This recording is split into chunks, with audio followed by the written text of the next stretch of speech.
Opo. Nagpa-Bible study ako sa mga bata, naka-assign eh. Kaya si Rafi ang naka-record yung ano natin. No? Ano na ba? Teka lang, di ko na open.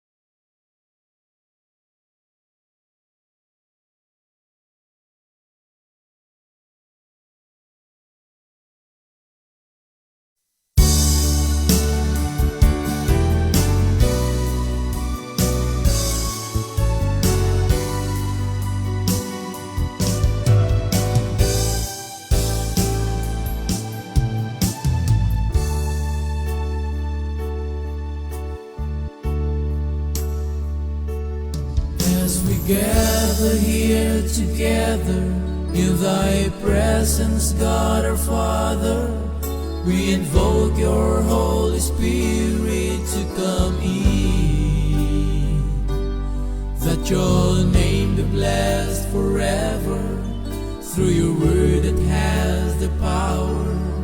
May our worship by your grace comes from within. We lift our voice in adoration to celebrate your great salvation and exalt your holy name, our God and King.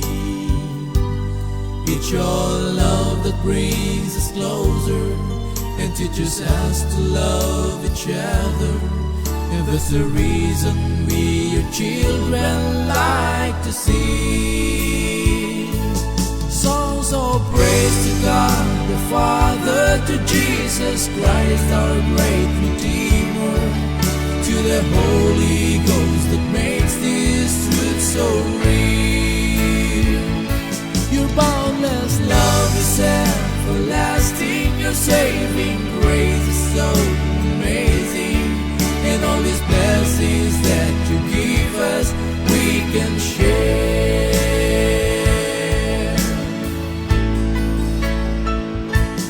Our Father, blessed be your name.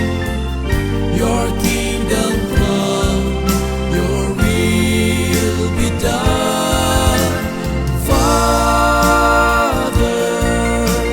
you're always the same, who was and is to come.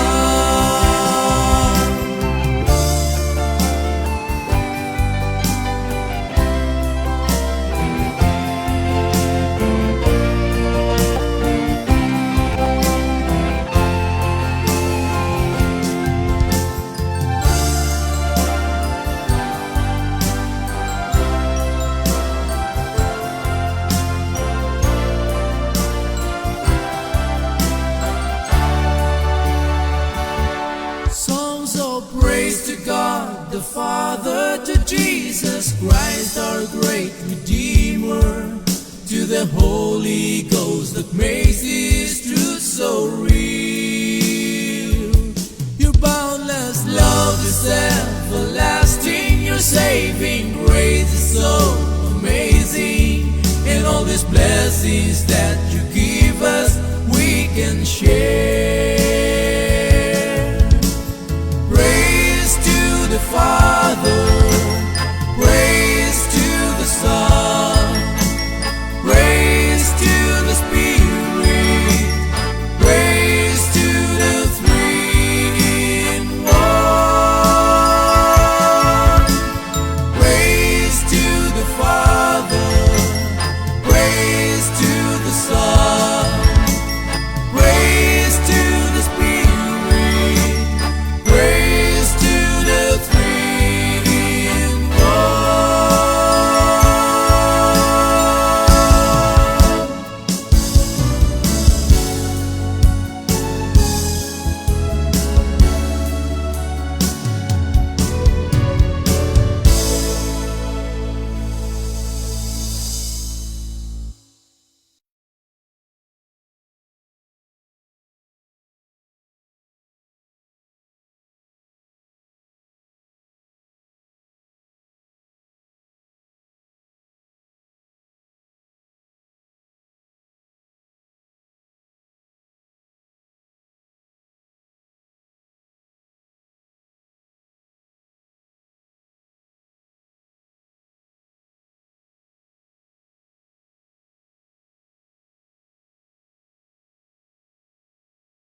mga amin pong mga viewers na patuloy na sumasabay-bay po sa ating pong programang Discover the Power of God's Grace.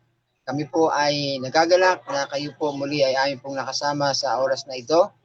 At amin din po binabati ang ating pong mga kapatid, mga kaibigan, at mga manonood buhat po dyan sa Amerika. Sa mapagpalang umaga po sa inyo pong lahat dyan. At mabuhay po ang ating pong Panginoon sa patuloy na pagtubay sa bawat sa atin, patuloy na paggabay sa atin sa araw-araw, at ganoon din sa pagkaloob sa atin ng pagpapalang ating po patuloy na tinatamasa hanggang sa mga oras na ito. At ngayon po ay ang ating pong topic ay may pamagat na The Holy Place. Part 2 po ito mga kapatid. Ito po ay pagpapatuloy ng ating po programa noong nakaraang linggo. At tayo po ay magalak na ang Panginoon ay sa patuloy na nagkakalob sa atin ng panahon upang tayo po ay mag-aral muli ng kanyang pagbanal na salita. At akin pong hihimbok ang lahat ay inyo pong ihanda ang inyo pong mga banal na kasulatan upang atin pong pag-aralan, buksan ang katotohanan buhat sa banal na kasulatan ang ating po Kristo. At ngayon po ay atin din pong tatawagan ang ating pong tagapagsalita. Bumati po muna sa ating pong mga viewers, Pastor. Okay, isang magandang gabi. Masigla, masaya at punong-puno ng pagpapala ang aming pinapaabot na pagbati sa pangalan ng ating Panginoon Hesus mula sa Luzon, Visayas, Mindanao at sa lahat ng bahagi ng sanlibutan, buong sanlibutan. At the time na itinakda ng Panginoon para sa inyo upang sa patuloy na pakikinig at pag-aral ng kanyang salita, higit sa lahat ang mga propesiya na kanyang ipinahayag sa kanyang mga propeta upang tayo ay hindi matakot bagkus tayo ay maihanda sa pagsalubong sa kanyang maluwalhating pagdating. Kaya muli, magandang gabi sa inyong lahat. Thank you, Part Rani. Ayan, thank you po, Pastor. At bago po tayo manalangin mga kapatid, ay aking po muna batiin ang ating pong viewers na nasa FB Live. Si Abby Mortera Vasquez. Ayan, magandang umaga po o tanghali o gabi mo po sa inyo dyan. Kapatid, kami po ay nagagalak na kayo po ay makasama sa oras na ito. At tayo po ay sumadaling manalangin mga kapatid. Ilagay natin ang ating presensya sa paanan natin po, Panginoon. Sa kilala naming Diyos, kami po ay nagpapasalamat muli sa inyo, Panginoon. Kami po ay pinataluban nyo ng pagkakataon, ng panahon, ng oras upang muling dumulog sa inyo po ng kilang harapan. At kami pong magkakapatid, kami pong mga handang makinig ng iyong banal na salita, Panginoon, ay dumudulog sa inyo upang hilingin ang kamatnubay ng banal na Espiritu na siyang magbubukas na aming pong pangunawa at aming puso, Panginoon, upang hindi lamang po namin marinig, pagkus ito po yung masumpungan namin, makita namin ang katotohanan ng buhat sa inyo, Panginoon. Maraming salamat na patuloy niyo kami binibigkis sa inyong pag-ibig.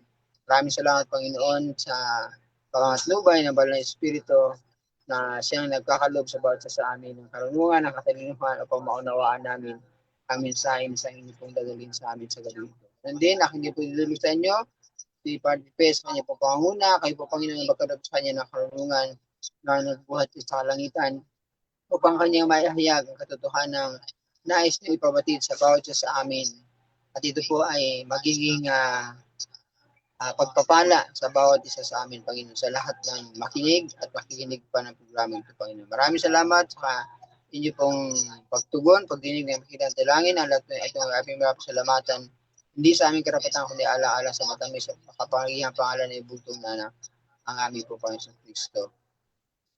Yan, mga kapatid, bago ko po ibalik kay Pastor Ripi ang panahon, ay akin lang pong pinakikiusap na kung inyo pong i-like at i-share ang programang ito upang ganun din sa ating pong mga mahal sa buhay ay papakatlan din po natin mga kapatid ng mabuting babalita ng Panginoon at sila rin po ay ating pong maabot sa katotohanan ng nais na ipabatid ng Panginoon sa bawat isa.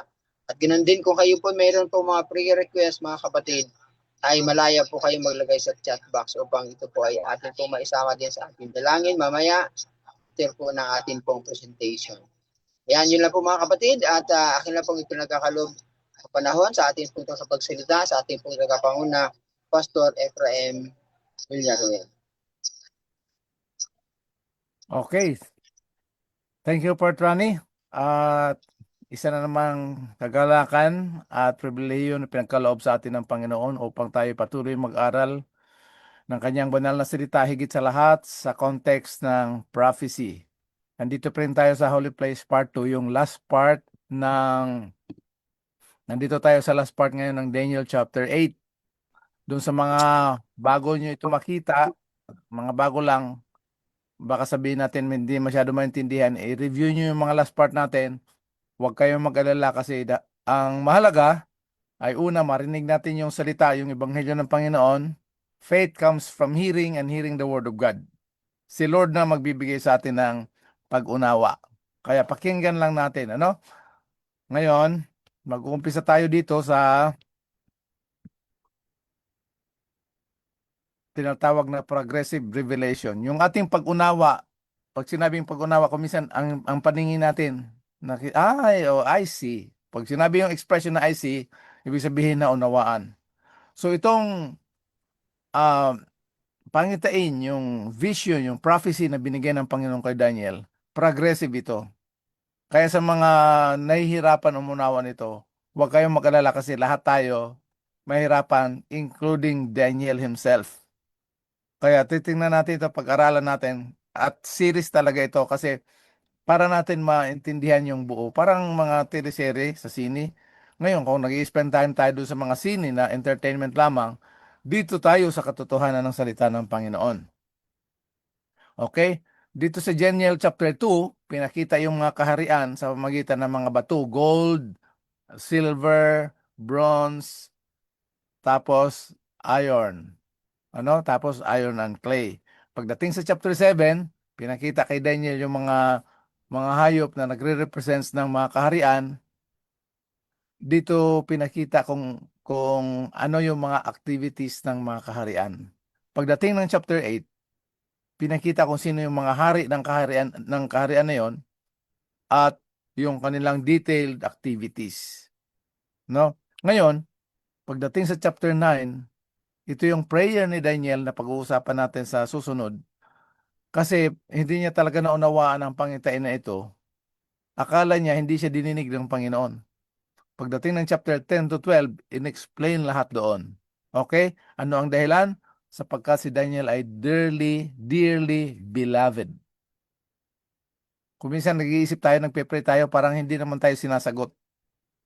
Kasi ayaw ng kaaway na yung direct contact natin. Pero, ang wag nating kakalimutan na nothing can separate us from the love of God. So, progressive revelation. Dahan-dahan yung ating pag-unawa. Okay, ito pala yun. So, lahat ng kaharian at mga hari, Daniel 2, 7, 8, lahat yan iisang kaharian dito sa sanlibutan that will come to pass.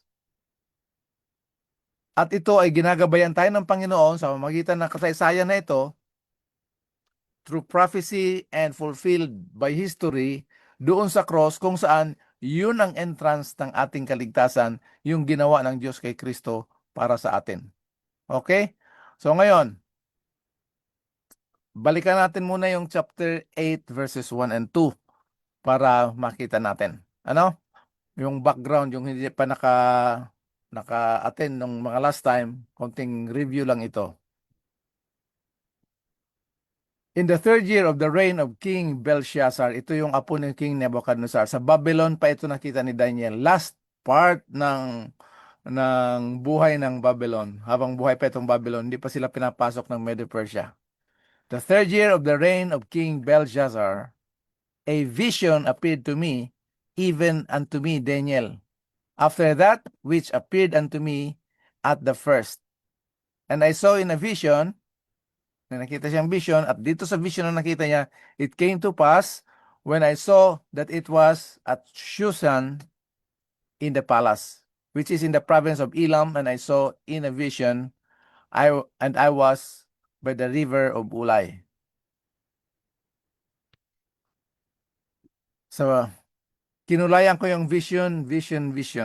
Para naalala nyo kung anong meaning itong pula. Iyan yung malaking vision, yung Hudson. Yan. Pagdating ng verse 2, ayan yung sa original. Kasi wala kayong time o ano. Linagay ko na, madali na mag-aral ngayon kasi itatype mo lang dyan, Daniel chapter 8 verse 1 Hebrew. Anyway, lahat ng sa Old Testament ay sinulat sa Hebrew. So kung gusto niyo makita yung mga original word at anong meaning nun, itatype nyo lang sa inyong laptop or sa inyong cellphone yung verse, ipapakita sa taas yung Hebrew. Kaya lang, sa English translation, ang pagkasulat ng Hebrew ay baliktad mula sa kanan pakaliwa. Kaya makita nyo, year in 3, reign of the. Pag binasa mo na yan sa English, ito na yon. In the 3rd year of the reign of King Belshazzar. Ikaw na mag-arrange ng reading. A vision appeared to me, Daniel, after that the one that appeared to me the first time. So, my first time na vision, tapos may nag-appear na naman sa kanya. Okay? Yan yung Daniel chapter 8, verse 1. Pagdating ng verse 2, ano yung nakita niya? Vision, vision. So, verses 1 and 2, ang nakita niyang vision ay Hudson, malaking pangitain. Ngayon, tutuloy na tayo sa chapter 8 verse 26. Nakita niyo, mayroong dalawang vision diyan. Kasi ito yung pinakapusod. Ito yung pinakapundasyon ng buong vision ni Daniel at interpretation hanggang sa chapter 11 and 12. Maganda ito mga kapatid. Kung minsan, huwag kayong ma-discourage, ulitin ko. Parang ang hirap unawain, pero pakinggan lang natin hanggang masaturate tayo ng Word of God. Holy Spirit ang magbibigay ng understanding sa atin. Hindi si Kuya Epi o Kuya M. Sa Bisaya, si Kuya M ako. Sa Tagalog, Kuya Epi. Chapter 8 verse 26, dalawang vision. Di ba may unang vision na nakita siya? Tapos may pangalawa. Kaya dalawang vision ang nandito. Tingnan natin. The vision of the evenings and the mornings, which has been told you is true. So yung blue na vision na pinakita sa kanya about evenings and mornings ay totoo. Ngunit, selyuhan ang vision, ibang kulay ng vision na to. Di ba? Ang unang nakita niya talaga itong pula. Tapos mayroong pangalawang vision. Yan na yung blue. For itong vision na pula, it has to do with and belongs to kung saan ito na yung nagaganap ngayon sa sanlibutan. Pero at that time, nung nakita yung vision, sabi, distant future. So magandang gabi dyan sa ating mga kapatid. Ano na ngayon lang nakapasok sa ating FB. Pwede nyo i-share yan. Ano kasi sa pamamagitan ng pagpindot ng share. By the way, hindi tayo monetize or nahanap ng maraming. Ang goal natin is only to share the Word of God as the Spirit leads. Okay? So, tuloy tayo. Yang Daniel 8 sa original, sa Hebrew, ayan na. Ano yung vision na nakita niya dito? Dalawa. The vision, yung unang vision dito sa verse 26, yan yung mare. Ang pag-pronounce niyan, mare. Para siyang umare, pero mare. Tapos, yan yung pinakita sa kanya na evenings and mornings, which has been told you is true. Pero yung siselyuhan na vision ay Hudson. Nakita nyo? Napakahalaga nitong unawain natin itong vision na ito kasi pag binasa lang natin yan sa English o sa Tagalog, pangitain, hindi natin maintindihan. Si Daniel nga, naintindihan niya yung Hebrew pero hindi pa niya maintindihan. So, kailangan bumaba si Gabriel. Inutusan ng Diyos, bumaba si Gabriel para ipaliwanag sa kanya. At sa Daniel chapter 9, susundan nyo ito, i-explain ni Daniel itong Mare vision. Tapos sa chapter 10, dapat i-explain na ni Gabriel yung Hudson, pero mayroong kumukontra, mayroong bumabalakid. Kaya in-explain niya doon sa chapter 11. Kaya maganda, ito yung original, tsaka buong katotohanan ng tinatawag na teleserye. Kayo, pag may time kayo, wag nyo na hintayin na yung study natin. I-advance nyo nang basahin yung Daniel chapter 8, 9, 10, 11, 12. Para pagdating ng study natin verse by verse, sabi natin, ito pala yung nabasa ko. Kaya ini-encourage ko mga kapatid,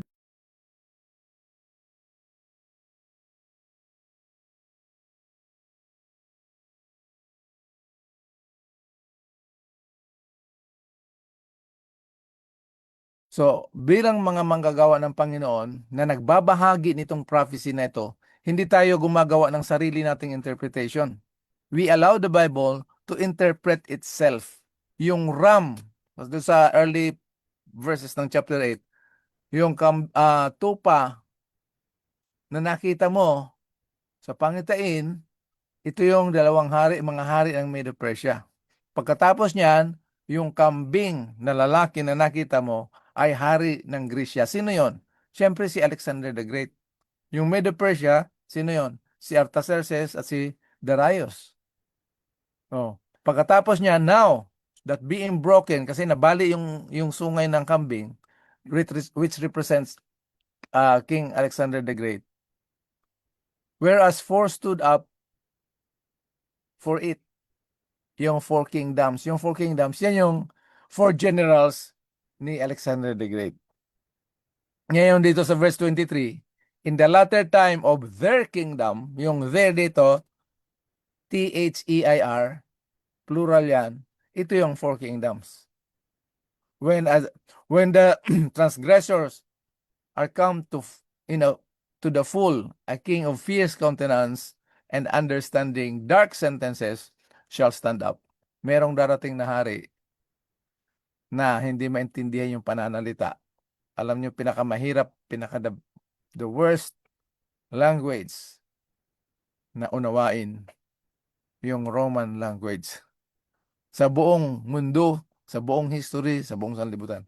Lahat kanya-kanyang language, iba-iba, kaya mahirap intindihin. Pero in specific ng Bible, na itong hari na tatayo, meron siyang matinding pagkatao, panindigan, and understanding dark sentences shall stand up. So, tingnan natin itong 26. Balik tayo sa 26. Mare and Hudson. Yung nakita niyong Hudson, ang pag-pronounce niyan, Hudson. Ganyan ang pag-pronounce sa Hebrew. Okay? So, dito makikita na natin sa 26 na yung dalawang vision, Mare and Hudson. Ayan yung sa original Hebrew. Ito yung pag-pronounce. Yan yung meaning. Appearance, sight, vision. Diyan lang sa malapit sa'yo. Maliit na pangitain. Yung Hudson, revelation, sight, vision. Malawak siya na pangitain. Okay? So ngayon, pupunta na tayo dito sa verse 27. Kaya ulitin ko yung mga parang nahirapan umunawa, makinig. Tingnan natin, basahin natin yung sabi ni Daniel. Last verse ng chapter 8. And I, Daniel, fainted. Nang hina. Sa Bisaya, ang tawag nito na lifong. Nahimatay. Daniel fainted and was sick for several days. Afterward, I rose up. Gumaling siya. And did the king's business. And I wondered.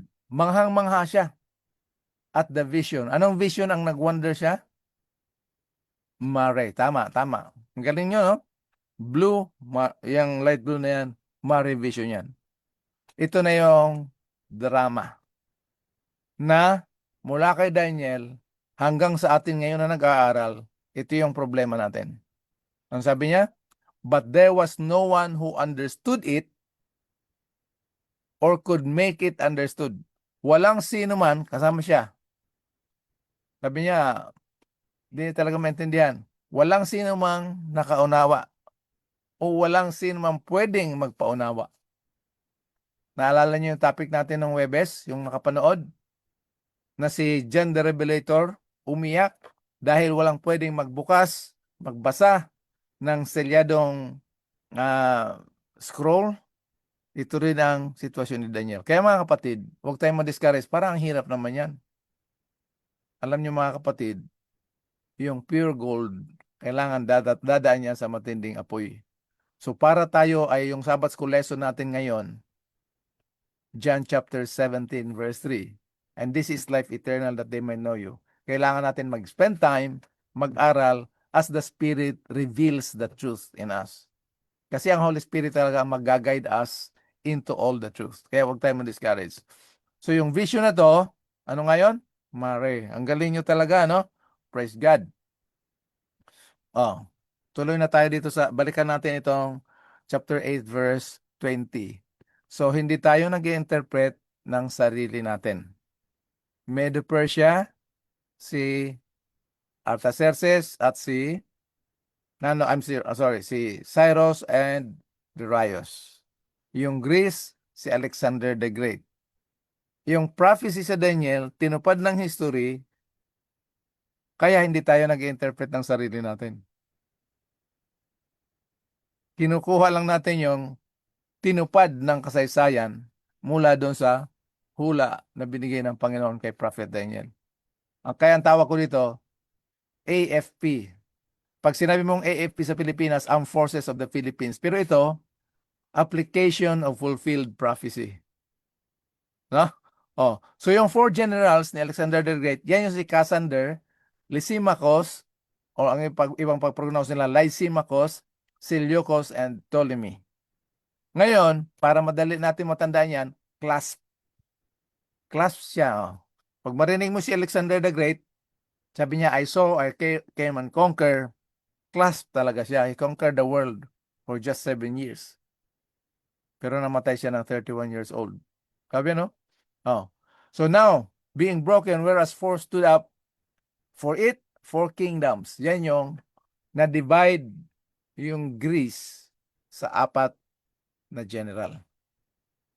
Ang verse 23, in the latter time of their kingdom, green pa rin yung, ilinagyan ko to ng color coding para lahat ng activities ng pang-aap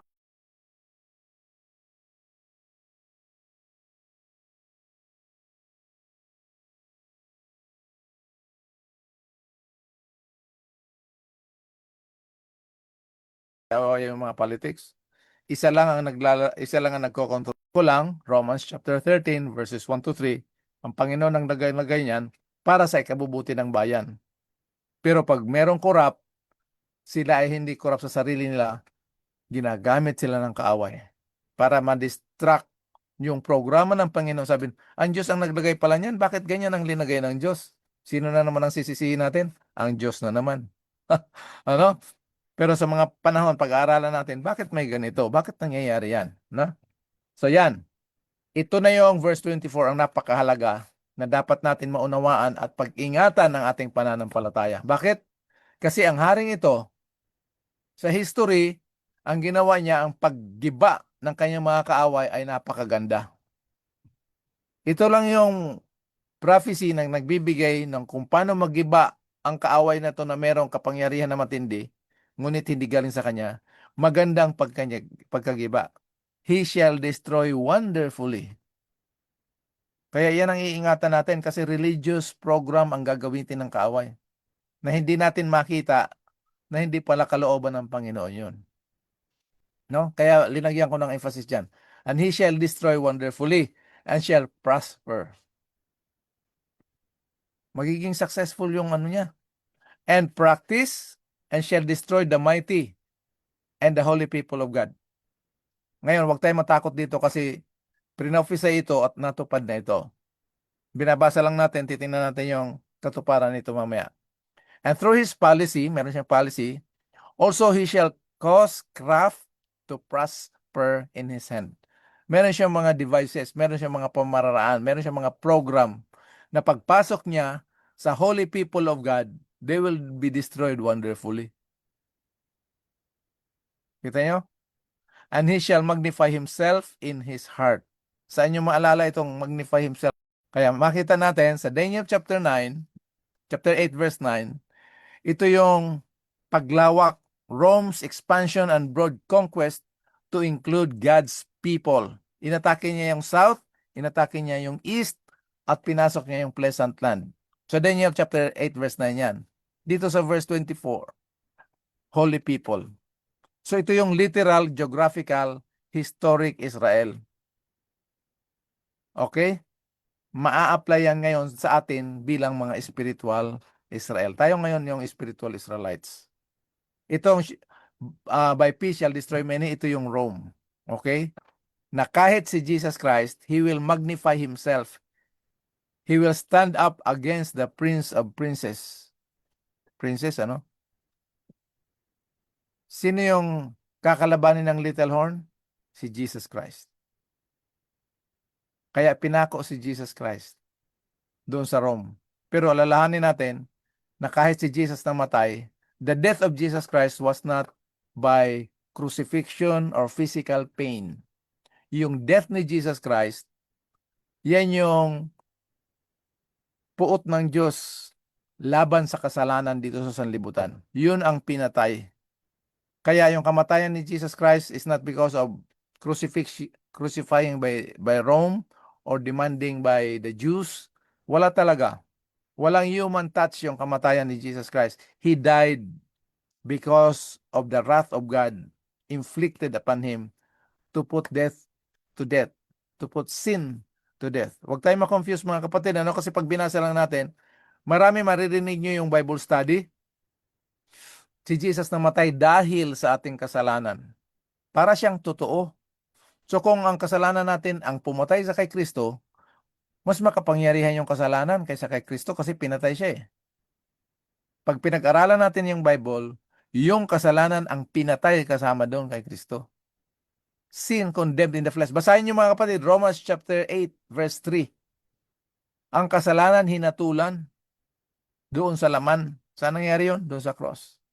I-reviewin nyo, hanapin nyo yung The Power of the Cross study natin. Nandiyan sa YouTube. Panoorin nyo lang. Wala kasi tayong program na sequence na basta hanapin nyo lang na The Power of the Cross. Nakita nyo dyan sa YouTube.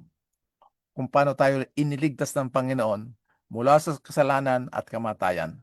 Lalo na doon sa kamatayan ng ating Panginoon Yesus. Pero tinan nyo, He shall be broken without hands. Yung kamatayan ni Kristo, walang human touch. Yung pagbagsak ng mga kaharian, wala ding human touch. Programa ng Panginoon ito para makita natin bilang mga anak at mga nananampalataya sa Kanya na ang may control dito lahat, ang Panginoon. Pero ang kaaway ayaw magpatalo, kailangan niyang dayain ang mga tao. Ano? So yun ang iingatan natin. Kaya importante na mag-aral tayo ng prophecy. Okay? So tuloy tayo.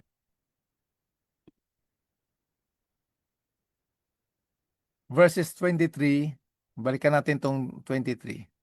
When, and in the latter period of their dominion, sino yung their dominion? Yung 4 generals. Okay? Ngayon, when the wrongdoers have run their course, a king will rise insolent and skilled in intrigue. Ito yung little horn. Pero darating itong when the wrongdoers have run their course. Sino itong wrongdoers? Ito yung mga Hudyo under the leadership of Judas Maccabeus. Maccabeus o Maccabees. Gusto nilang i-fulfill yung Hudson vision habang hindi pa natutupad yung mare. Kaya hindi sila naging matagumpay. Okay? Titingnan natin. Ibibigay ko ulit sa inyo yung diagram. Babylon, nandiyan ito yung year sa baba. Ito yung mga kaharian. Dito sa Rome, dito natupad, dito isinagawa ng Panginoon, ng Diyos ang ating kaligtasan, kaya makikita niyo yung cross. At dito naman sa year 100 to 200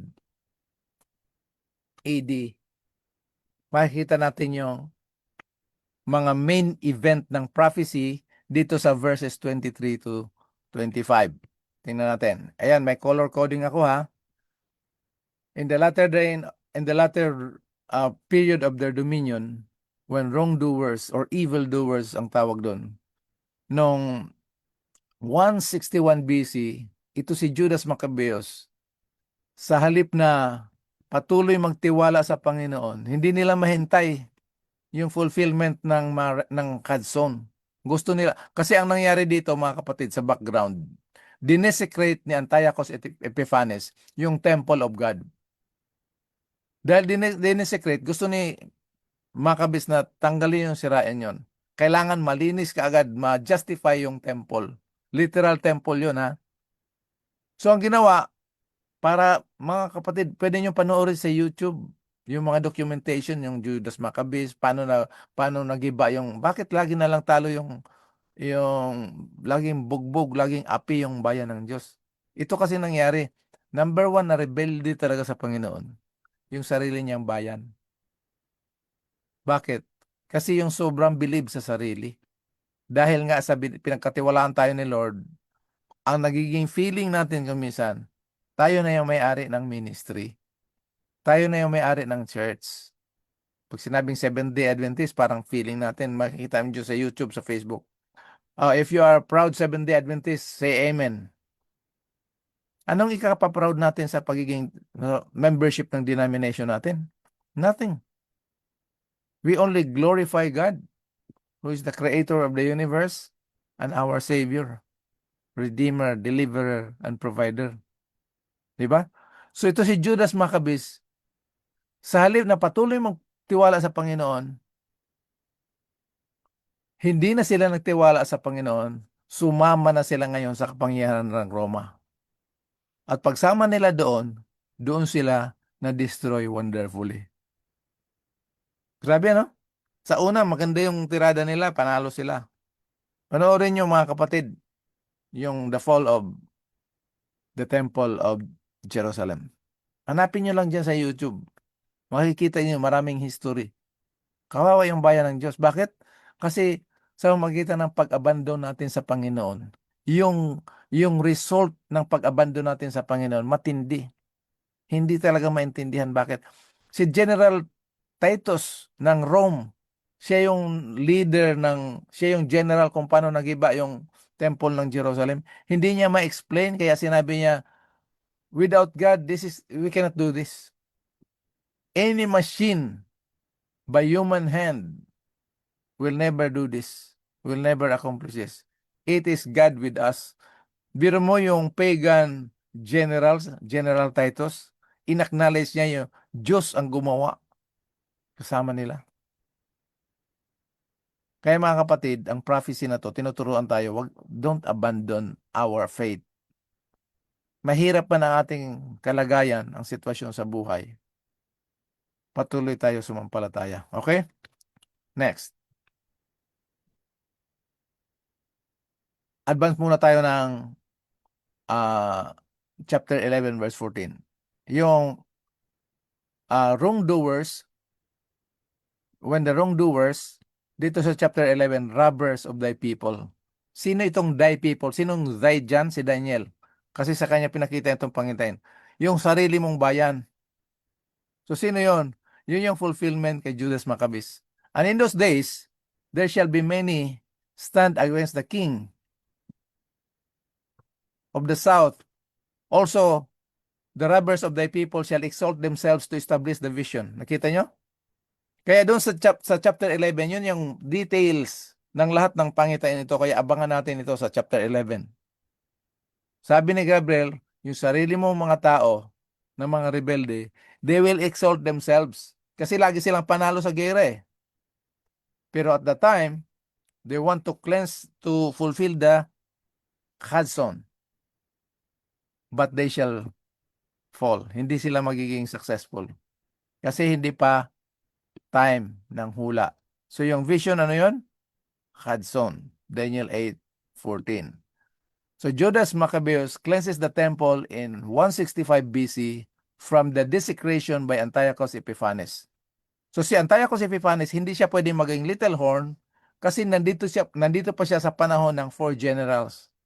Ano nga yung 4 generals? Cassander, Lysimachus, Seleucus, Ptolemy. Clasp. So, disqualified si Antiochus Epiphanes to be the little horn. Okay, liliwanagin natin yan. Alam nyo kung bakit? 99% ng pag-aralan nyo, hanapin nyo dyan sa Google, yung little horn, Antiochus Epiphanes talaga. So, paano nyo malaman na hindi pala si Antiochus Epiphanes? Pag-aralan natin yung buong history mula sa, ito nga, prophecy ng Daniel na tinupad ng history. Hindi yung sariling interpretation ng mga kung sino-sino lang. Kahit ito pag-aaral natin, huwag niyong pakinggan na sabi ni Kuya Epi. i-check nyo talaga yung mga original kung ano ang nangyari dito sa prophecy na to. So, pinapaalala sa mga Hudyo, meron silang tinatawag na Feast of Dedication or Feast of Lights. Ang tawag niyan dito ngayon sa Amerika, Hanukkah. So para siyang pag December dito, sineselebrate din niya ng mga Hudyo hanggang ngayon. Galing yan sa John chapter 10 verse 22, and it was at Jerusalem the Feast of Dedication, and it was winter. So winter talaga nangyayari, kaya December din sineselebrate nila yung Hanukkah. So meron na tayong background doon sa Daniel chapter 8 verse 23 and 24, the wrongdoers, ito yung robbers of thy people. Sila Judas Maccabeus ito. Okay, history yan. Ngayon, punta naman tayo dito sa, balik yan, si Judas Maccabeus. Dito tayo sa verse 24, noong 63 BC, ito yung result ng pag-abandon ng bayan ng Diyos. Brutal suppression of Jerusalem by General Pompey. Around 12,000 Jews died. Dami, no? Sasabihin natin, pinabayaan ba ng Panginoon? Hindi. Tayo, yung bayan ng Panginoon, sila ang nag-abandon ng kanilang pananampalataya. Kaya, dito sa prophecy, makikita na natin na tinuturuan pa rin tayo, kahit nag-aaral tayo ng hula, tinuturuan tayo na patuloy tayo, sumampalataya, magtiwala, lumapit sa Panginoon. Amen?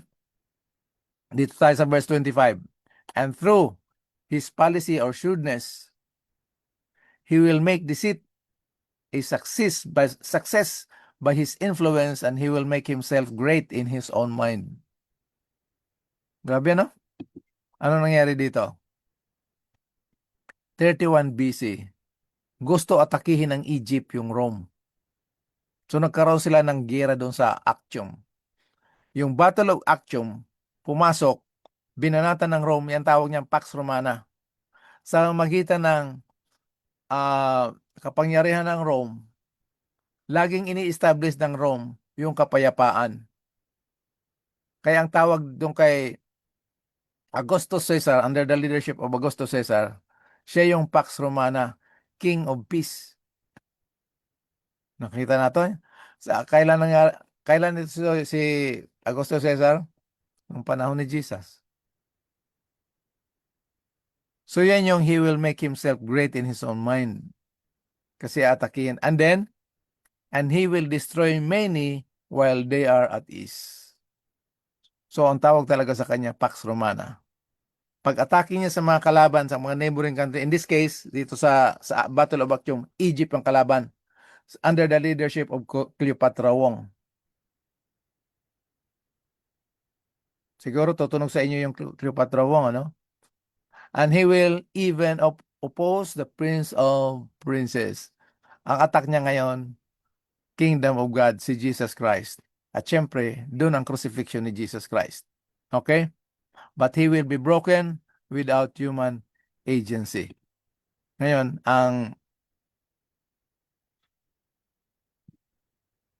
kasunod nito, 70 AD, because of the abandonment of the people of God sa pagtiwala nila sa Diyos, ginanap ng Panginoon ang kaligtasan natin, 31 AD, after the resurrection. Yung resurrection ni Jesus Christ, yun yung the greatest evidence that Christ was the Messiah, sent by the Father to be the Savior of the world. First to the Jews, then to the Gentiles. Mababasa niyo yan, Romans chapter 1 verse 16. I am not ashamed of the gospel of Christ, for it is the power of God unto salvation to everyone that believes, from the Jew first to the Gentiles.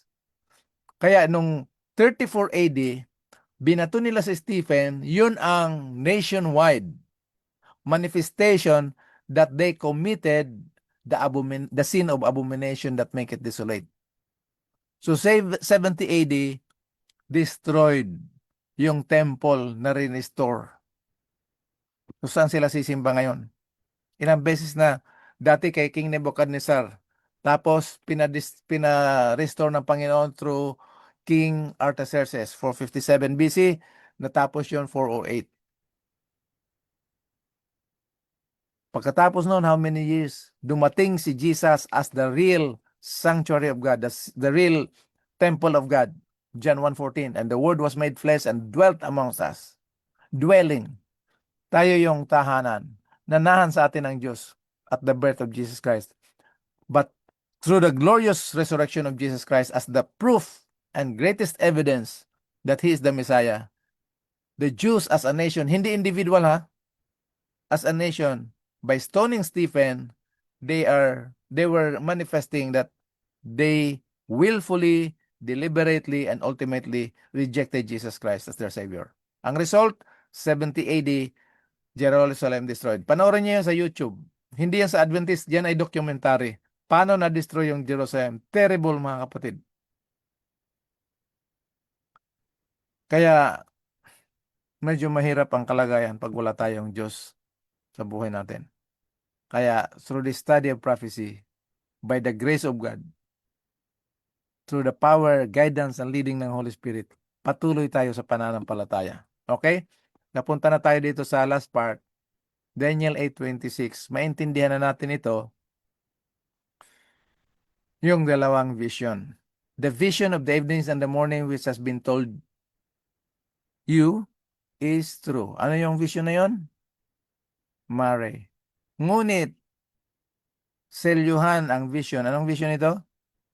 Hudson. For it has to do with and belongs to, ngayon na, distant, at the time ng Daniel na nakita yung vision, distant future pa yan. So, vision blue is Mare, and the red one, color coding lang ito para hindi tayo malito, Hudson. Okay? So, ngayon, pagdating ng 27, I, Daniel, fainted and was sick for several days. Afterward, I rose up and did the king's business, and I wondered at the vision. Manghang-mangha siya sa vision na to, but there was no one who understood it or could make it understood. Kaya mga kapatid, dito natatapos yung Daniel chapter 8. Huwag kayong a-absent sa linggo. Kasi papasok na tayo sa chapter 9, magpe-pray si Daniel. So, sa Sunday, pag-aralan natin, Daniel's prayer. Ano yung prayer ni Daniel? Bakit ganito katindi ang vision na ito na inabot siya ng panghihina at pagkasakit? Ganun kaseryoso sa kanya yung vision na ito. So, anong epekto doon kay Daniel? Bakit ganun? At dapat maranasan natin na dapat mahalaga din natin bigyan ng pansin ang pinagkatiwala ng Diyos na mensahe sa bawat isa sa atin. So dito tayo natatapos mga kapatid ngayong gabi. Huwag kayong a-absent sa linggo. Ipapadala ulit namin yung link sa mga klase natin. Mag-aaral ng salita ng Diyos. Pagpalain tayo ng Panginoon at mag-advance na kayo. Chapter 9, chapter 10, 11. Basahin nyo lang yung chapter na yun kahit hindi natin maintindihan. Sama-sama tayo mag-aral under the guidance of the Holy Spirit. Maintindihan natin ito, maranasan natin, at maibahagi sa lahat ng ating pwedeng makasalamuha na pinapahintulot ng Panginoon. Pagpalain tayo ng Panginoon, magandang gabi sa inyo lahat. Balik tayo kay Part Rani. Part Rani, thank you. Balik sa iyo.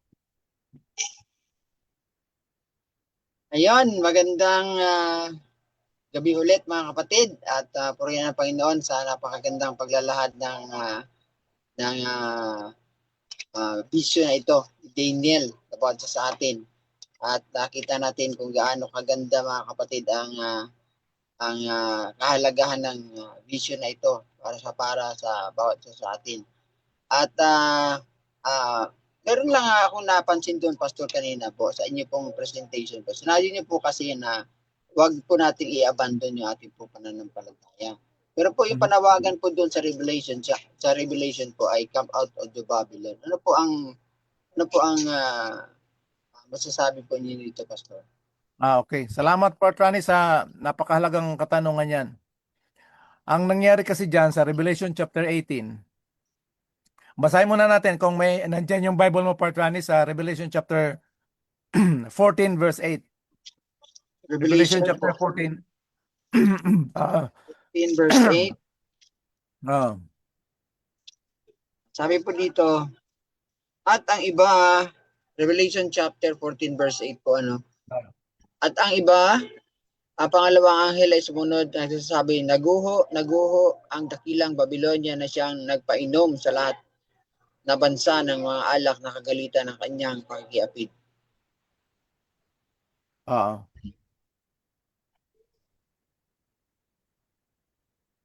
Doon sa three angels message kung bakit bumagsak yung Babylon, dahil yung Babylon niya, anong ginawa niya? Pinainom niya ng alak ng kanyang pangangalo niya. Ang ilan ang pinainom niya? Lahat Uh, ng bansa, all nations. di ba? Apo. So walang exempted diyan. Walang exempted diyan, lahat. So pagdating ng Revelation chapter 18 verse 3, pwedeng pabasa? 18 verse 3. Ah, Sapagkat dahil sa alak ng galit ng kanyang pakikiapid, ay nangaguho ang lahat ng mga bansa at ang mga hari sa lupa ay nangakiapid sa kanya at ang mga mahalakal sa lupa ay nagsisiyaman dahil sa kapangyarihan ng kanyang kalayawan. So pinainom niya talaga ng alak. Itong alak na to, pagdating sa prophecy, ang meaning ng wine is teaching. So pag sinabing pakikiapid, nagsama yung dalawang hindi tama, yung tama na teaching ng Panginoon, yung pure, unadulterated, non-commercialized gospel, sinamahan ng babaeng ito, yung church, yung false church, apostate church, sinama niya yung kanyang doktrina. So ang palalabasin niya ngayon, na biblical yung mga program. Pero dahil ang mga tao hindi nag-aaral ng Bible, pag makita nila ng religious program, magjo-join sila kasi religious program eh. So pati yung mga leaders talaga ang aatakihin ni Satanas kasi through the leaders, susunod yung mga members. Kaya tayo ng mga members, pag hindi tayo mag-aral ng salita ng Diyos, patuloy din tayo magiinom. Kasi ang ano dito, Partrani, lahat tayo nakainom. Ibig sabihin na lasing tayo. So pag ang tao lasing, confused, walang tamang pag-iisip. Hindi siya sober. Di ba? Kaya doon sa verse 4, tinatawagan ng Panginoon ang kanyang bayan, come out of her my people. Bakit? Yung turo ng Babylonia, huwag tayong magagalit mga kapatid. Yan na rin yung tinanggap natin at tinuturo natin. Hindi lahat ha, nakainom lang talaga tayo. Kasi lahat tayo pinainom. So lahat nakainom ng bansa. Lahat ng bansa nakainom ng alak ng Babylonia. Pero siguro sa experience naman natin, kagaya ng anak ko na nandito ngayon, anak sa pananampalataya sa Masbate, ay hindi ko alam ko. Sa akin na lang ano. Dati umiinom ako dahil nga sa pinsan ko at yung nature ng trabaho ko na entertainer. Kahit malasing ka nun, hindi na ako inom kasi nakakalasing, pero iinom ka pa rin. Hanggang maging matured na yung mind mo at tinawag ka na ng Holy Spirit, i-abandon mo na yon. Ngayon, ang problema kasi, Brother Ronnie, dahil sa pag-iinom natin ng alak ng Babylonia, hindi natin malalaman kung mali yun, kung hindi tayo nakaugnay sa tunay na liwanag ng Ebanghelyo. Doon lang tayo makakalabas. Pag hindi, pag nandito lang tayo sa religious program natin, lahat ng denomination, puro program, patuloy tayo maninirahan sa Babylon. Kaya tinatawagan ng Panginoon ang kanyang bayan mismo. Huwag nating i-apply yan sa mga non-Adventist, papupuntay natin sa Adventist. Yan ang application natin ng verse na yan eh. Ang verse na yan ay tinutukoy sa context na yung bayan ng Diyos, pinainom lahat ng bansa, ng babae, ng kanyang alak ng pakikiapid. Nakuha natin? So, kaya tinatawagan tayo as people of God. Ngayon, huwag kayong mawawala doon sa prayer ni Daniel kasi pag binasa nyo na yan bago pa maglinggo, mapapansin nyo na ang kasalanan ng kanyang bayan, hindi ini-exclude ni Daniel yung kanyang sarili. Laging kasama we. Hindi mo naman mabasa yung nagkasala si Daniel personally. Pero ina-identify niya na yung kasalanan ng kanyang mga kababayan, kasama siya doon. Basahin niyo yun mga kapatid. So napakahalaga na corporate yung panawagan ng Panginoon sa kanyang bayan. Come out of her my people. papansinin mo, Patroni, worldwide, sa program natin ngayon, halos iba't ibang araw ng Sabat, meron na tayong mga title ng mga Sabat, Sabat, Sabat. Hindi na siya Sabat day. Meron na mga ibang days. Halimbawa, kung ano man day, halimbawa Pathfinder's Day, Global Youth Day. Sabihin natin, ang meaning na niyan, na youth ang magdadala ng mga program. Pero hindi natin kasi ma-detect dahil the way the devil will put this wine is religious program. Kaya tinatawagan talaga tayo to come out. Remember, ano sabi ng Panginoon? Remember the Sabbath day to keep it holy. My Sabbath day. Kaninong Sabbath yon? Kay Lord. Pero pag sinabi mo, halimbawa, Epis Day, Deacons Day, Pastors Day, Mother's Day, Father's Day, sinong nagmamay-ari nun? Oh, pasok yung Mother's Day, Father's Day kasi hindi tayo magpo-program ng Sunday, gagawin ng Sabat. Nakuha mo? So isa yun sa mga pamamaraan ng kaaway kung paano niya pinapainom o pinainom ang lahat ng bansa. Kaya ang panawagan no sa question mo sa Revelation 18:4, come out of her, sa babaeng ito, my people. Bakit come out of her, my people? Kasi nandyan tayo sa loob. Pero hindi natin alam yan. Kasi ang Laodicean, bulag eh. Sino Pero lang wag na, magbibigay? Go ahead, go ahead. pero wag na hindi natin i-abandon yung ating pananampalataya. Iyon ang wag natin gagawin. Patuloy Yan. tayo. Oo.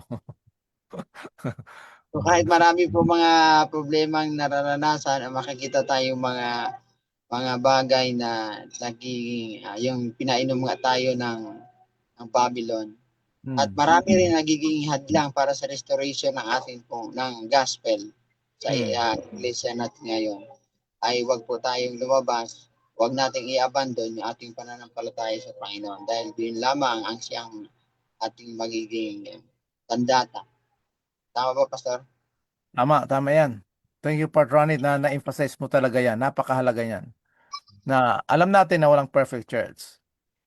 Kung makahanap tayo ng perfect church at pumasok ako doon, Patronit, doon na mag-uumpisa yung pagiging imperfect ng church na to.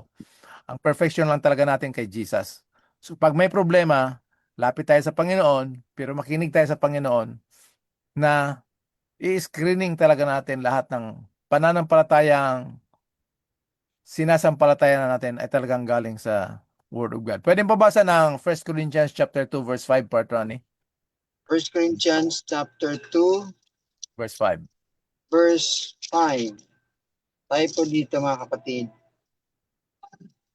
Upang ang inyong pananampalataya ay huwag masalig sa karunungan ng mga tao, kundi sa kapangyarihan ng Diyos. Ito mo? Saan mananalig? Saan maninindigan? Sa kapangyarihan ng Diyos. Anong kapangyarihan ng Diyos? The gospel is the power of God unto salvation.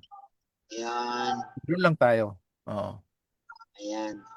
So, napakaganda mga kapatid ang atin pong napakinggan sa gabing ito. At naway ito ay ating ipanalangin na ito'y panatilihin sa ating puso't isipan.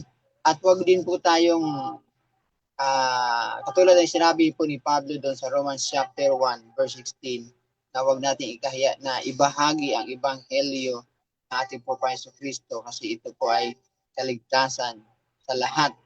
Tandaan po natin mga kapatid, para po ito sa lahat. Kaya atin po itong ibahagi sa mga tao na siyang atin pong nakakasalubungan sa araw-araw. Sa abot na atin pong makakaya, sa abot po na atin pong influensya. Ayan, so ngayon po ay tayo po ay magtatapos na ating programa, mga kapatid. Kami po ay nagpapasalamat muli sa inyo, sa inyo pong pagdalo sa ating pong programa, sa pakikinig, at ganoon din ating ipanalangin sa Panginoon na patuloy pa tayong pagkalooban ng karunungan upang ating pong patuloy na maintindihan, maunawaan. Sabi nga ni Pastor kanina, mahirap intindihin. Subalit ating pong ipanalangin ito dahil ang Panginoon, Banal na Espiritu ang siyang magpapaunawa sa atin ng katotohanan buhat sa kanya pong banal na salita. Pastor, tayo po ay panalangin. Okay.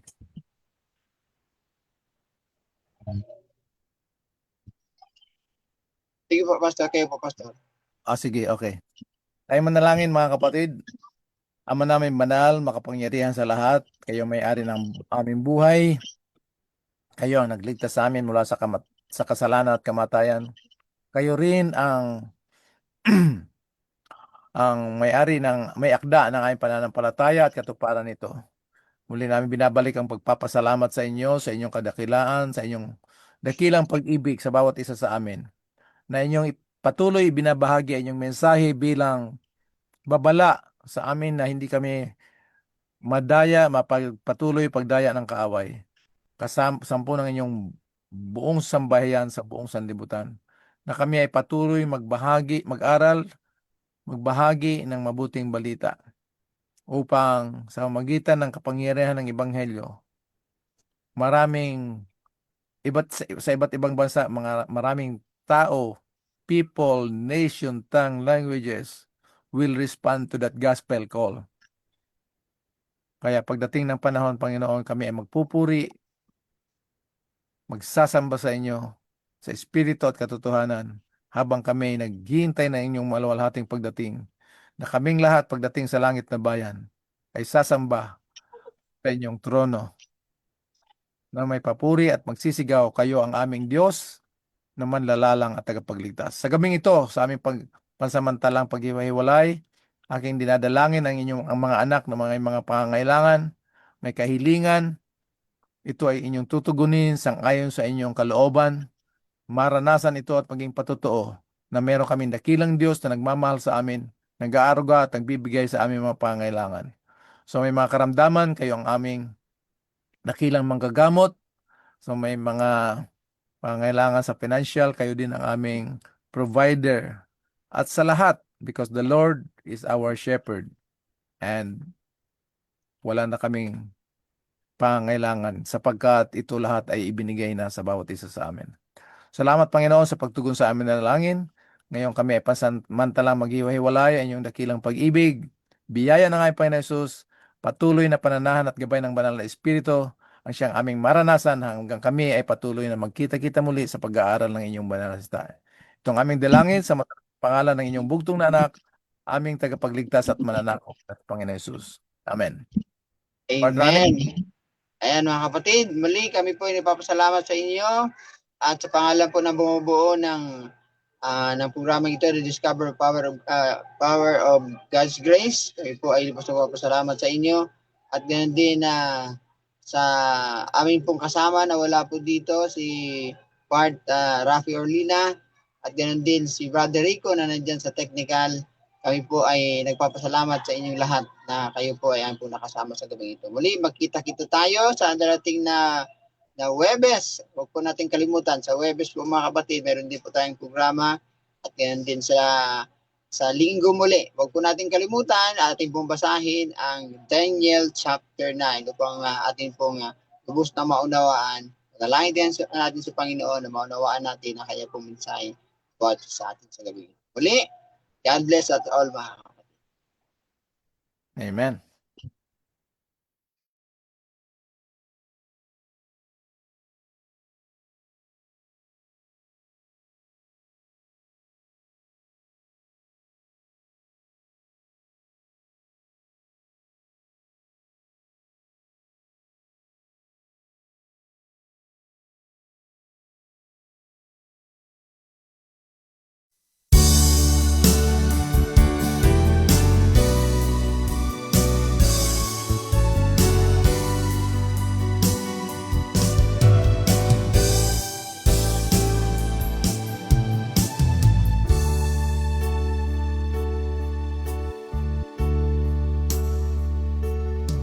As we gather here together in thy presence, God our Father, we invoke your Holy Spirit to come in, that your name be blessed forever through your word that has the power.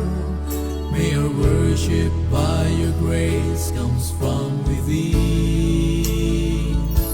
We lift our voice in adoration to celebrate your great salvation and exalt your holy name, our God and King.